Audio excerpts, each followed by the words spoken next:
And ఎలా ఉన్నారు? ఇప్పుడు అమెరికాలో ఉండే వేలాది మంది ఇండియన్స్‌ని టెన్షన్ పెట్టే ఒక విషయం అయితే ఉంది. H-1B visa stamping slots crisis అనమాట. ఇప్పటికే 100 రోజులైంది. అంటే దగ్గర దగ్గరగా డిసెంబర్ 15కి ఈ ప్రాబ్లమ్ స్టార్ట్ అయినా, మొన్న మార్చ్ 15కి అంటే ఈ రోజుకి 100 డేస్ అనమాట. 100 డేస్ అయినా గూడా వీసా స్లాట్స్ దొరకట్లేదు అని చెప్పేసి. ఆల్రెడీ ఇప్పటికే ఇండియా వెళ్ళి రిటర్న్ రాలేక చాలామంది ఎంప్లాయీస్ కానీ, వాళ్ళ జాబ్ రిస్క్ అయితే అయితుంది గదా! సో, అలాగా ఎన్ని రోజులు ఈ పరిస్థితి? చాలా మంది ఇబ్బంది పడుతున్నారు గదా! అసలు దీనికి ఏదైనా సొల్యూషన్ ఉందా? దీని గురించయితే ఈరోజు ఈ వీడియోలో మాట్లాడుకుందాము. పాయింట్‌కెళ్ళిపోదాము. పాయింట్ ఏంటంటే చాలా వరకు చూసుకోండి డిసెంబర్ 15కి మనకి ఈ వీసా స్టాంపింగ్స్ అన్నీ క్యాన్సిల్ అయిపోయి ఆటోమేటిక్‌గా రీషెడ్యూల్ అయిపోయినాయి గదా! అవన్నీ కూడా ఏంటి జూన్ మిడ్డో అలా వచ్చేసినాయి కదా! తర్వాత కూడా మళ్ళీ క్యాన్సిల్ అయిపోయి 2027 ఏప్రిల్ వరకని చెప్పారు. సో, ప్రాక్టికల్‌గా ఒకటి మాట్లాడుకుందాము. ఇక్కడేంటి అమెరికాలో మొత్తం కూడా లీగల్‌గా వెళ్తున్నారనమాట. లీగల్‌గా వెళ్తున్నారు కాబట్టి అన్నీ డాక్యుమెంటెడ్ పరంగా వెళ్తున్నారు. అమెరికాలో ఉండే వాళ్ళని వాళ్ళెలాగో బయటికి పంపించలేరు. ఎందుకంటే ప్రాపర్‌గా చాలా వరకు మీరు వినే ఉంటారు. సోషల్ మీడియాలో గానీ, ఎంప్లాయర్స్ కానీ, కంపెనీస్ కానీ అమెరికా దాటి బయటికెళ్ళొద్దు అని చెప్తున్నారనమాట. ఎమర్జెన్సీ ఉంటే వాళ్ళు వెళ్తున్నారు. ఓకే. అది సెకండరీ. ప్రైమరీగా అయితే ఎవ్వరు కూడా అమెరికా దాటి వెళ్ళడానికి రెడీగా లేరనమాట. సో, అమెరికాలో ఉండే వాళ్ళని వాళ్ళు బయటికి పంపించలేరనమాట. సో, వాళ్ళు చేయగలిగిందేది? అమెరికా రాకుండా చేయడం అనమాట. కాకపోతే వాళ్ళేది గూడా ఇల్లీగల్‌గా వెళ్ళట్లేదు. అన్నీ లీగల్‌గానే వెళ్తున్నారనమాట. డాక్యుమెంటెడ్ పరంగా అనేసి. సో, వాళ్ళిప్పుడేంటి డిసెంబర్ 15 తర్వాత ఇవన్నీ క్యాన్సిల్ చేషిర్రు. క్యాన్సిల్ చేసిన తర్వాత వాళ్ళు చేసిందేంటి first social media betting rule అనేది పెట్టారనమాట. సోషల్ మీడియా బెట్టింగ్ రూల్ అనేది 2026కి పెట్టిర్రు కాబట్టి కొత్త రూల్ కాబట్టి స్టాఫ్ కూడా ఎలా ఉంటారంటే వాళ్ళకి ఏదైనా స్టార్టింగ్ కాబట్టి సర్చింగ్ గూడా ఎలా ఉంటదంటే గనక రూల్స్ గాని, రెగ్యులేషన్స్ గాని తెలీవు కాబట్టి ఇట్ మే బి డిలే అనమాట. సో, ఆ డిలేస్ అనేవి ఇంకా స్టిల్ జరుగుతూనే ఉన్నాయని చెప్పేసి. బీ1, బీ2లు వస్తున్నారు, పోతున్నారు. ఎఫ్1 వాళ్ళు స్టడీలో ఉన్నప్పుడు వస్తున్నారు, పోతున్నారు గానీ, ఈ హెచ్1, హెచ్4 వాళ్ళయి మాత్రము స్లాట్స్ లేక కాదు ఆపేశారని మాత్రం. ఎందుకంటే గనక because of social media betting అని చెప్తున్నారనమాట. సోషల్ మీడియా బెట్టింగ్ అంటే తెలుసు గదా!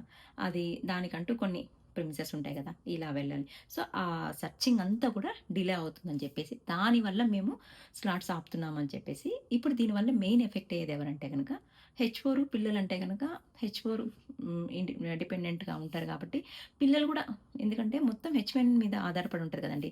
హెచ్1బి కరెక్ట్‌గా ఉంటేనే హెచ్4 గాని, పిల్లలు గాని అట్‌లీస్ట్ ప్రాపర్‌గా ఒక వాలిడ్ లీగల్ స్టేటస్‌లో వాళ్ళేదైనా చేయగలరు. ఏదైనా హెచ్1 ప్రాబ్లమ్‌లో ఉందనుకుంటే హెచ్4 పిల్లలు కూడా చాలా ఇబ్బంది పడతారు గదా! దీనివల్ల మెయిన్ ఎఫెక్ట్ అయ్యేది ఎవరంటే గనక హెచ్-1బీ, హెచ్-4 వాళ్ళనమాట. హెచ్-4 పిల్లలు ఇండియాలో ఉంటే గనక హెచ్-1బీ వాళ్ళేంటి ఫ్యామిలీని మిస్ అవుతారు. అది కొంచెం ఓకే. అంతవరకు. ఎందుకంటే జాబ్ ఎక్కడ కూడా పోదు కాబట్టి అట్‌లీస్ట్ జాబ్ రన్నింగ్‌లో ఉంటది కాబట్టి సాలరీ వస్తది కాబట్టి మేబీ ఫ్యామిలీని కొంచెం మిస్ అవుతారేమో. ఈ కేటగిరీలో కాకుండా సెకండ్ కేటగిరీలో ఆలోచిద్దాము. హెచ్-4 పిల్లలు ఇక్కడుంటారు. హెచ్-1బీ వాళ్ళు ఇండియాలో ఉంటారండి. ఈ సినారియోలో ఏంటంటే ఎంప్లాయర్ కానీ, కంపెనీ గానీ ఎవ్రీథింగ్ సపోర్ట్ చేస్తే అంతా మంచిగా ఉంటది. ఎందుకంటే జాబ్ వర్క్ ఫ్రమ్ హోమ్ చేస్తారు కాబట్టి సాలరీ వస్తుంటది. కాకపోతే కొంచెం భయమనేది ఉంటది. ఏ టైంలో మనకి ఏ మెయిల్ వస్తదో అని చెప్పేసి. ఎందుకంటే ఇన్ టైమ్‌లో అమెరికాకి రాకపోతే జాబ్ లాస్ అయ్యే సిట్యుయేషన్స్ ఉన్నాయని చెప్పి చాలా వరకు కొంతమంది వాళ్ళు రియల్‌గా ఎక్స్‌పోస్ట్‌లో వాళ్ళు షేర్ కూడా చేసుకున్నారు. అలాంటి పోస్ట్‌లు చూడడం వల్ల ఏమనిపిస్తదంటే మనకు కూడా ఏ టైంలో ఏ మెయిల్ వస్తదో ఏంటనేసి చాలా వరకు కంగారు పడతా ఉంటారు. ఆ టైంలో ఒక్కసారి ఆలోచించుకోండి. హెచ్-1బీ వాళ్ళేంటంటే ఒక 2, 3 ఇయర్స్ ఉన్నారంటే గనుక ప్లాన్ చేసుకుంటారనమాట. వాళ్ళేం చేస్తారంటే రెంట్ కట్టే బదులు ఈఎంఐ కట్టేసుకొని ఇల్లు తీసుకుంటే గనుక ఒక 2 బీహెచ్‌కే ఫ్లాట్ తీసుకుంటారు కదా! వాళ్ళు ఆలోచించుకోండి. వాళ్ళు ఎంత కంగారు పడుతుంటారో. మంత్లీ సాలరీ వస్తేనే వాళ్ళకి ఇక్కడ ఖర్చులు గానీ, ఈఎంఐస్ కానీ కట్టగలరనమాట. అలాంటిది వాళ్ళు ఇండియాలో ఎళ్ళిపోయి ఇప్పటికి 100 డేస్ అంటే ఆలోచించుకోండి. వాళ్ళ జాబ్ రన్నింగ్‌లో ఉంటే ఓకే. రన్నింగ్‌లో లేకపోతే వాళ్ళక్కడ రన్ చేయాలి, ఇక్కడ రన్ చేయాలి. అలాంగ్ విత్ ఫ్యామిలీని కూడా రన్ చేయాలి. వాళ్ళెంత అంటే కొంతమంది చెప్పుకోవట్లేరనమాట. కొంతమంది చెప్పుకుంటున్నారు గానీ, కొంతమంది వాళ్ళ రిస్క్ అనేది హెచ్-1బీ వాళ్ళకి మాత్రమే తెలుసనమాట అది. చాలా మందికి చూడండి హెచ్-1బీ అనేది ఒక డ్రీమ్ అనమాట. చాలా వరకేంటంటే కొంతమంది కంపెనీల మీద వస్తారు వాళ్ళ అవకాశం. ఆ అవకాశం రావడం కూడా చాలా గొప్ప థింగ్‌లా ఫీల్ అవుతారనమాట. అలాంటిది ఒక హెచ్-1బీ మీద వచ్చి ఒక కంపెనీలో వర్క్ చేస్తూ ఒక ఫ్యామిలీని కూడా తీసుకొచ్చి ఇక్కడ సెటిల్ అయిపోతే వాళ్ళ పిల్లల్ని ఒక ఫ్యూచర్ ఆలోచించుకుంటారనమాట వాళ్ళు. ఇలా అని చెప్పేసి. అలాంటి వాళ్ళు ఒక ప్లాన్‌లో ఇండియాకెళ్ళి అక్కడ స్ట్రక్ అయిపోయి మళ్ళీ రిటర్న్ రాలేని పరిస్థితిలో వాళ్ళక్కడ, వీళ్ళిక్కడ వాళ్ళ ఫ్యామిలీ గురించి ఒక్కసారి ఆలోచించుకోండి. వాళ్ళ ఫ్యూచర్ ప్లాన్ గురించి ఏమైతది ఏంటంటే హెచ్-1బీ జాబ్ పోయిందనుకుంటే మళ్ళీ ఎంప్లాయీని చేంజ్ చేసుకుంటే $100,000 కట్టాలేమో. ఇలాంటియన్నీ గూడా అంటే ఇక్కడ ఎట్లుందంటే ఒక స్లాట్ దొరకపోవడం వల్ల ఇవన్నీ గూడా జరుగుతున్నాయనమాట. ఇదంతా కూడా ఈ వీసా స్టాంపింగ్ వల్లే. ఎవరైతే కొంతమంది అమెరికాకి వెళ్ళిన వాళ్ళు కంపల్సరీ వీసా స్టాంపింగ్ చేయించుకోవాలి రావాలనుకుంటారు కదా! అలాంటి వాళ్ళు కంపల్సరీ ఈ ఈ ప్రాబ్లమ్స్ అయితే ఫేస్ చేస్తుంటారు గదా! ఎవరైతే ఇండియాకి స్టాంపింగ్ కోసం ప్లాన్ చేసుకొని ఎళ్ళుంటారో వాళ్ళకి తెలీదు కదా! వెళ్ళాక కదా ఈ వీసా స్టాంపింగ్స్ అన్నీ కూడా క్యాన్సిలేషన్ అయిపోయి ఆటోమేటిక్ రీషెడ్యూల్ అయిపోయాయి. అలాంటి వాళ్ళేంటి అక్కడికెళ్ళాక కొన్ని ప్రాబ్లమ్స్ అయితే వాళ్ళ అన్నీ కూడా పర్సనల్ ఎక్స్‌పీరియన్సెస్ అన్నీ కూడా షేర్ చేసుకున్నారు. చాలా వరకు సోషల్ మీడియాలో కూడా రేజ్ చేస్తా ఉన్నారు. ఇంకా ఎన్ని రోజులు 100 డేస్ అయినా కూడా ఇంకా మనకి స్లాట్స్ ఓపెన్ కాలేవు. వేరే వేరే వేస్ ఉన్నాయా? ఏంటనేసి వాళ్ళు అంతా కూడా రేజ్ చేస్తున్నారు. సో, ఏంటంటే దీని ప్రకారంగా కొన్ని రిపోర్ట్స్ చూసుకుంటే గనక యూఎస్ కాన్సులేట్స్ ఇండియాలో అడిషనల్ స్లాట్స్ ఓపెన్ చేయడానికి ట్రై చేస్తున్నారు అని చెప్పేసి, దీనివల్ల ఏంటి వెయిటింగ్ టైమ్ తగ్గించడం, ఇలాంటి చర్యలు తీసుకోబోతున్నారని చెప్పేసి అంటున్నారు. కాకపోతే ఇప్పుడు కాదు ఫ్యూచర్‌లో. సో, దీని గురించి ఏంటంటే అప్లికెంట్స్ కొంచెం పేషెన్స్‌తో వెయిట్ చేయాలి అని చెప్పేసి కూడా అంటున్నారనమాట. అది ఎగ్జాక్ట్‌గా ఎప్పుడనేది మాత్రం చెప్పట్లేరు. ఎందుకంటే కూడా ఎట్లుందంటే పరిస్థితి మొత్తం గూడా వదిలేస్తే ఇంకా టక్కన అయిపోయేటట్టున్నాయి. కొన్ని మీకు తెలుసు గదా! కొన్ని కాన్సులేట్స్‌లో గూడా స్లాట్స్ ఎలా ఉన్నాయంటే అసలు అవైలబుల్ లేవని కొంతమంది ఏమంటున్నారంటే గనక, ఈ కొత్త భారీ స్క్రీనింగు, వెరిఫికేషన్ నియమాలు రావడం వల్ల అవేంటి అప్పుడప్పుడు అంత స్పీడ్‌గా జరగాలంటే జరగవు గదా! దానికంటూ కొంత టైం పడుతుంది. ఆ టైం వల్ల గూడా మనకు బ్యాక్‌లాగ్ ఇష్యూ వస్తుంది. అండ్ ఈ థర్డ్ కంట్రీ స్టాంపింగ్ గూడా మనకి లేదనమాట. దీనివల్ల ఇతర దేశాల్లో స్టాంపింగ్‌కెళ్ళే అవకాశం కూడా మనకు లేదు కాబట్టి, దానివల్ల కూడా ఈ బ్యాక్‌లాగ్ సమస్య వస్తదనమాట. సో, ఇంకా గుడ్ న్యూస్ కూడా కాదది. మేబీ కొన్ని రాబోయే నెలల్లో ప్రతి ఒక్కరు వాళ్ళు కావాలనుకున్న అపాయింట్‌మెంట్ దొరికే అవకాశం అయితే వస్తది. ఎందుకంటే ఒక్కోటొక్కటిగా విడుదల చేస్తారని చెప్పేసి. ఆ డేట్స్ అయితే చెప్పట్లేరు. కొన్ని నెలలనే చెప్తున్నారనమాట. సో, వీళ్ళేంటి కొన్ని ఎమర్జెన్సీ ఎక్స్‌పెక్టెడ్ అపాయింట్‌మెంట్స్ కొన్ని సందర్భాల్లో రిలీజ్ చేస్తున్నాము.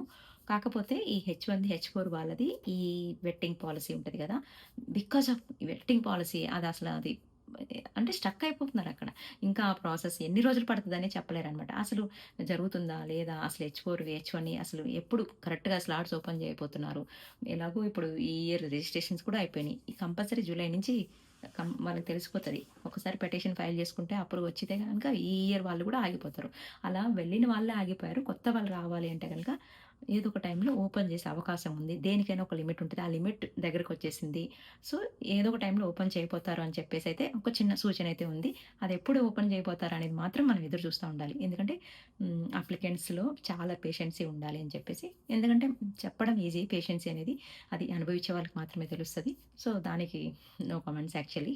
చాలా వరకు స్టూడెంట్ వీసా మీద ఉన్నవాళ్ళు వస్తున్నారు, పోతున్నారు. వాళ్ళకేం ప్రాబ్లమ్ ఉండదు అంటే గనక ఎవరైనా ఎఫ్-1 వాళ్ళు స్టూడెంట్ వీసా మీద ఉన్నప్పుడు వాళ్ళకి 2 ఇయర్స్ వాళ్ళు రావచ్చు, పోవద్దు. వాళ్ళకి స్టాంపింగ్ అవసరం ఉండదు. 5 ఇయర్స్ దాకా వాళ్ళకి స్టాంపింగ్ అవసరం ఉండదనమాట. వాళ్ళు ఒకవేళ ఓపీటీ, స్టెమ్ ఓపీటీలో ఉన్నప్పుడు వాళ్ళకి ఏమన్నా హెచ్-1బీ లాటరీ పిక్ అయిపోయి వాళ్ళు హెచ్-1బీ మీద ఉండి ఇండియాకెళ్తే గనక కంపల్సరీ హెచ్-1బీ స్టాంపింగ్ ఏయించుకురావాల్సొస్తది. వాళ్ళకి తప్పనిసరి ఆ ప్రాబ్లమ్ అనేది ఫేస్ చేస్తారనమాట. వాళ్ళు స్టూడెంట్ వీసా మీద ఎళ్తే గనక ఏ ప్రాబ్లమ్ ఉండదనమాట.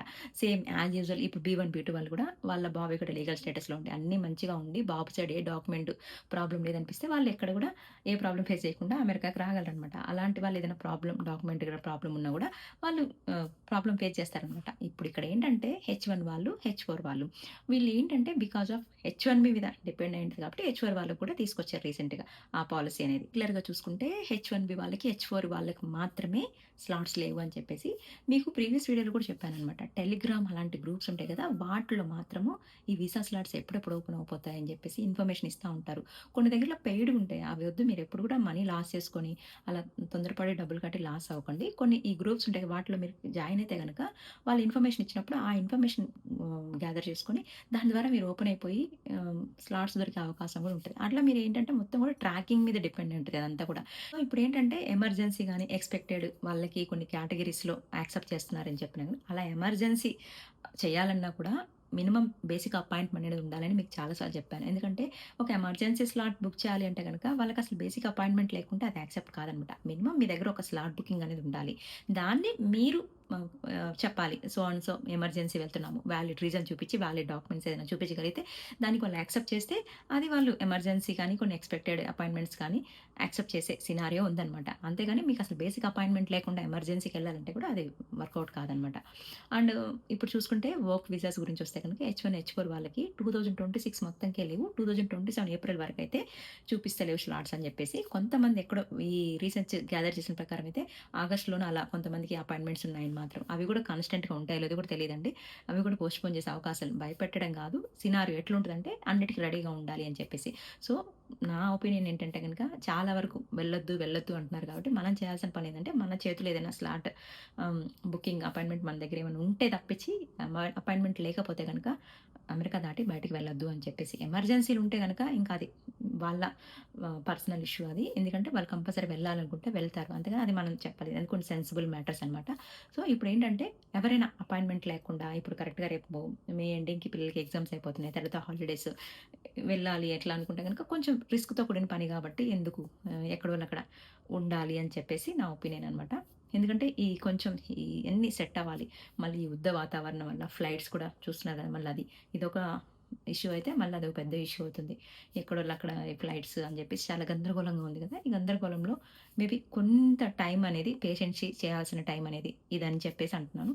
ఈ టైంలో కొంచెం మైండ్ ప్రశాంతంగా ఉండాలి అని చెప్పేసి సో, ఇప్పుడు సినారియో చూసుకుంటే గనక మనం 24 అవర్స్ ట్రాకింగ్ చేయాల్సొస్తుంది. అపాయింట్‌మెంట్స్ ఎప్పుడు దొరుకుతాయి ఏంటంటే గనక ఇప్పుడు ఈ టైం వేరు, ఆ టైం వేరు కాబట్టి సో, ఏ టైంలో ఓపెన్ అవుతాయని చెప్పి మనకి ఇన్ఫర్మేషన్ వస్తది కాబట్టి ఒకవేళ ఇన్ఫర్మేషన్ రాకపోయినా కూడా కంటిన్యూగా 24 అవర్స్ అయితే మనం చెక్ చేయలేం కాబట్టి కొంతమంది ఎవరైనా జెన్యూన్ పీపుల్ ఉంటే వాళ్ళ హెల్ప్ తీసుకోండి. ఒకసారి ఓపెన్ అయిన తర్వాత రిఫ్రెష్ కంపల్సరీ చేయండి. చాలా వరకు ఏంటంటే రిఫ్రెష్ చేయకుండా ఉంటాం కదా! ఓల్డ్‌వే చూపిస్తది. Appointment slots దొరకవనమాట.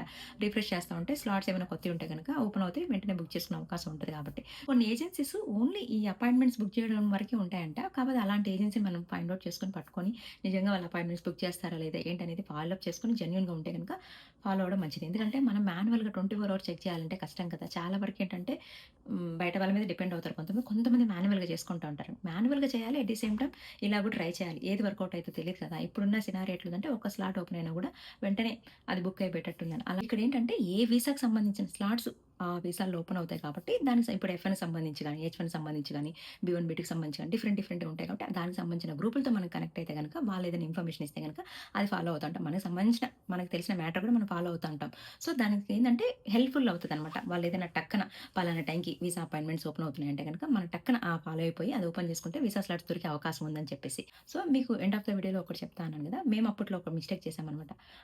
మేము అప్పట్లో వీసా స్లాట్స్ అపాయింట్‌మెంట్ బుక్ చేసుకునేటప్పుడు ఒక చిన్న మిస్టేక్ జరిగిందనమాట. అది గూడా యూజ్‌ఫుల్ అయితదనమాట. ఎందుకంటే మనం ఎప్పుడు కూడా పేజ్‌ని రిఫ్రెష్ చేయడం గూడా మంచిదే. కానీ అదెప్పుడు మనం వీసా పోర్టల్ ఓపెన్ చేయగానే రిఫ్రెష్ చేస్తే గనక మనకేదైనా స్లాట్స్ ఉంటే గనక అప్‌లోడ్ అవుతాయనమాట. ఇప్పుడేంటి ఒక్కసారి ఓపెన్ చేసి మనం ఒకసారి ఇన్ఫర్మేషన్ ఇచ్చి వెళ్తా ఉంటాం కదా! అది చూడండి చాలా వరకు వెయిటింగ్ వస్తా ఉంటదనమాట. చాలా స్లోగా ప్రాసెస్ జరుగుతుంటది. అలాంటప్పుడు మనం చాలా పేషెన్సీతో వెయిట్ చేయాలి. ఒక్కసారి మనం రిఫ్రెష్ కొట్టామంటే గనక మనం బయటకొచ్చేసినట్టే. అపాయింట్‌మెంట్ అనేది వేరే వాళ్ళకి కూడా వెళ్ళే ఛాన్సెస్ ఉంటాయన్నమాట. సో, మాకప్పుడు అనిపించిందంటే అప్పుడు అంత రద్దీ లేదు కాబట్టి. ఇప్పుడేంటంటే సినారియో ఒక్క స్లాట్ దొరికినా కూడా చాలు. అది ఎవరో ఒకరికి యూజ్‌ఫుల్ అవుతది అనుకుంటాం గదా!